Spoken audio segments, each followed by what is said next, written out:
اس میں کوئی شک نہیں کہ واقعہ کربلا تاریخ اسلام کا بہت دردناک واقعہ ہے جس کی شدت آج تک محسوس کی جاتی ہے۔ رسول اللہ صلی اللہ علیہ وآلہ وسلم کے نواسے اور ان کے ساتھیوں کو شہید کر دینا ایک ایسا درد بھرا واقعہ ہے جسے قیامت تک فراموش نہیں کیا جا سکے گا۔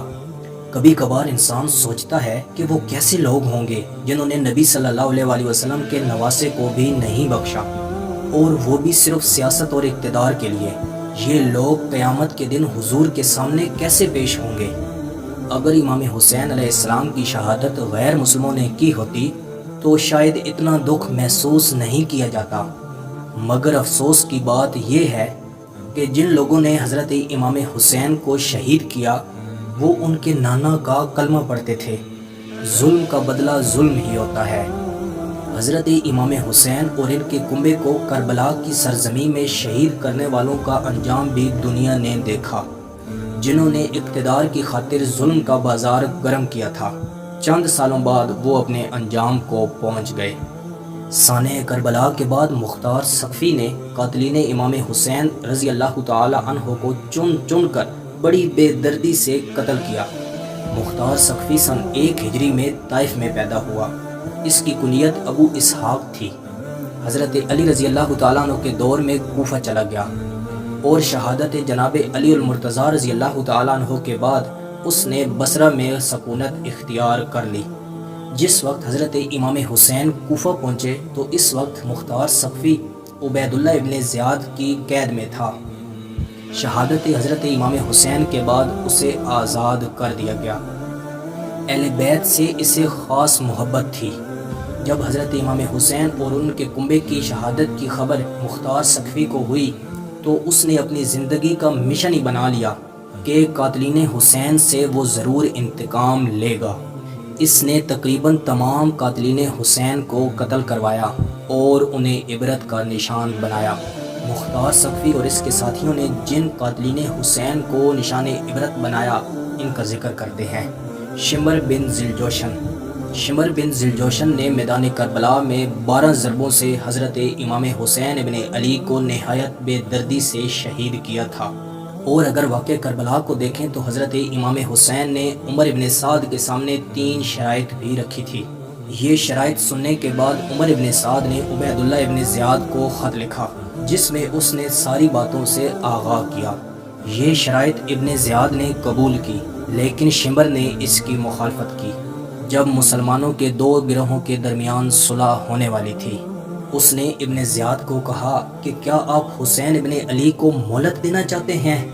وہ اگر آج ہاتھ سے نکل گئے تو پھر کبھی آپ کے ہاتھ نہیں آئیں گے۔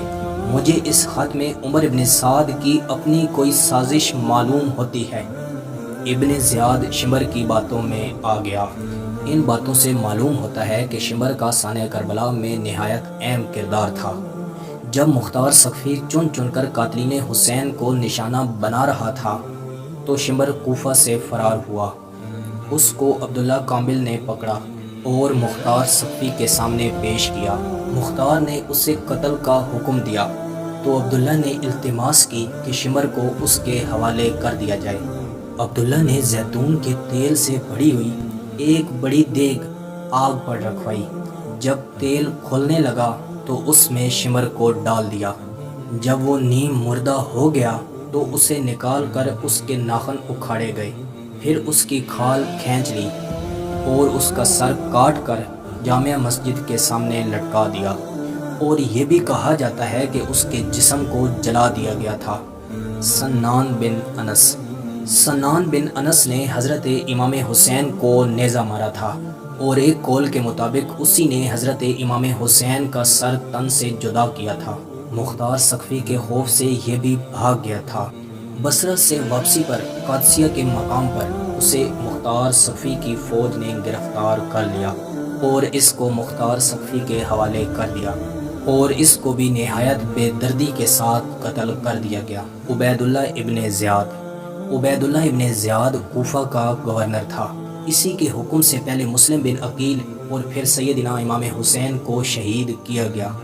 سن 67 ہجری میں مختار سقفی اور اس کے لشکر کے درمیان جنگ بھی ہوئی۔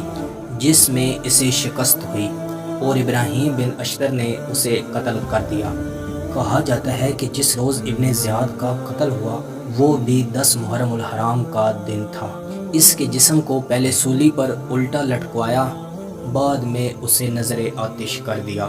ابراہیم نے اس کا سر مختار کو بھیج دیا۔ جب ابن زیاد کا سر مختار کے سامنے پیش کیا گیا، وہ کھانا کھانے میں مصروف تھا۔ وہ اٹھا اور اس کے منہ پر لاتیں مارنے لگا۔ پھر اس نے جوتا اتار کر غلام کو دیا اور اس سے کہا کہ اسے پاک کرو کہ میں نے اسے نجس اور ناپاک منہ کے ساتھ چھوا ہے۔ پھر حکم دیا کہ عبید اللہ ابن زیاد کا سر وہاں رکھ دیا جائے جہاں حضرت امام حسین کا سر مبارک رکھا گیا تھا۔ ایسا ہی کیا گیا، اور یہ بھی کہا جاتا ہے کہ جب مختار کے سامنے ابن زیاد کا سر رکھا گیا تو ایک سانپ ظاہر ہوا جو اس کے منہ میں داخل ہوا اور ناک کے سوراخ سے نکل گیا۔ اس نے کئی بار ایسا ہی کیا۔ عمر ابن سعد واقع کربلا میں حضرت امام حسین کے مخالف لشکر کا سپہ سالار تھا۔ امام حسین اور ان کے ساتھیوں کو شہید کرنے میں اس کا بھی اہم کردار تھا۔ مختار سقفی نے عمر ابن سعد کو بھی عبرت کا نشان بنایا۔ شروع میں مختار نے عمر کو پناہ دے دی تھی، مگر ایک شرط ایسی رکھی جس کا پورا کرنا محال تھا۔ وہ شرط یہ تھی کہ عمر گھر سے نہیں نکلے گا اور نہ کسی نئی بات کا مرتکب ہوگا۔ عمر ابن سعد مختار کی اس شرط کو پورا نہ کر سکا اور مختار سقفی کو بھی اس کی خبر ہو گئی۔ عمر کی بیوی مختار کی بہن تھی، وہ مختار کے پاس امان طلب کرنے آئی۔ مختار سقفی نے اپنی بہن کو وہیں روک لیا اور اپنے آدمیوں کو حکم دیا کہ وہ عمر کو میرے پاس لائیں، اور پھر عمر ابن سعد کو بھی قتل کر دیا گیا۔ اور یہ بھی کہا جاتا ہے کہ اس کو بہت بے دردی سے قتل کیا گیا۔ خولی بن یزید یہ وہی شخص ہے جو کربلا سے سیدنا امام حسین کا سر اقدس کوفہ لایا تھا۔ اس کی بیوی جو اہل بیت سے محبت رکھتی تھی، اس نے اپنے شوہر کو کہا، لوگ مال و زر لائے ہیں اور تم رسول اللہ صلی اللہ علیہ وسلم کے نواسے کا سر لائے ہو۔ بعد میں اسی نے خولی کو گرفتار کروایا۔ اسے عبداللہ کامل نے گرفتار کر کے مختار سقفی کے سامنے پیش کیا۔ مختار نے حکم دیا کہ اس کے دونوں ہاتھ کاٹ دیے جائیں اور اس کو آگ میں جلا دیا جائے۔ حرملہ بن کاہل اسی شخص نے حضرت امام حسین کے بیٹے حضرت عبداللہ بن حسین جو علی اصغر کے نام سے مشہور تھے، گلے میں تیر مار کر شہید کیا، اور اس وقت حضرت علی اصغر حضرت امام حسین کی گود میں تھے۔ حضرت امام حسین نے دعا کی، یا اللہ تو ان ظالموں سے میرا انتقام لے۔ ایک دن کہیں یہ جانے سے نکلا، راستے میں اسے مختار سقفی کی فوج نے گرفتار کر لیا۔ مختار سقفی نے پہلے اس کے ہاتھ پاؤں کٹوائے اور پھر اس پر تیر برسائے۔ مختار سقفی نے حضرت امام حسین کا انتقام لینے کے لیے 18 مہینوں میں قاتلین امام حسین میں سے 18,000 لوگوں کو قتل کیا۔ آخر میں خود بھی جنگ کرتے ہوئے قتل ہو گیا۔ اب ہم دیکھتے ہیں خدائی انتقام۔ امام زہری رحمۃ اللہ علیہ فرماتے ہیں، جو لوگ امام حسین کے قتل میں شریک ہوئے وہ سب دنیا ہی میں خدائی انتقام کی لپیٹ میں آئے۔ ان میں سے کچھ قتل ہوئے، کچھ بینائی سے محروم ہوئے، بعض سیاہ ہوئے، کچھ تھوڑی ہی دیر میں اقتدار سے بھی ہاتھ دھو بیٹھے۔ امام ابن کثیر فرماتے ہیں، قاتلین حسین کے بارے میں جو روایات ملتی ہیں کہ جو خدائی انتقام کے بارے میں ہیں وہ اکثر صحیح ہیں۔ جو قتل ناحق میں شریک رہے ان میں سے شاید ہی کوئی دنیاوی آفت اور مصیبت سے بچا ہو، اکثر تو پاگل ہو گئے۔ ابن جوزی نے نقل کیا ہے کہ جس شخص نے حضرت امام حسین کا سر مبارک اپنے گھوڑے کی گردن میں لٹکایا تھا، اس کے بعد دیکھا گیا کہ وہ بدصورت ہو گیا۔ لوگوں نے اس سے پوچھا کہ تم کو کیا ہوا؟ اس نے آگے سے جواب دیا، تمہیں کیا معلوم؟ جب سے وہ عمل کیا اس سے آج تک نہیں سو پایا۔ جب بھی سونے کی کوشش کرتا ہوں 2 آدمی پکڑتے ہیں اور آگ میں لے جاتے ہیں۔ جو میں محسوس کرتا ہوں، اور اسی حالت میں چند روز بعد وہ مر گیا۔ اس طرح کے بہت سے واقعات ہمیں کتابوں سے مل جاتے ہیں۔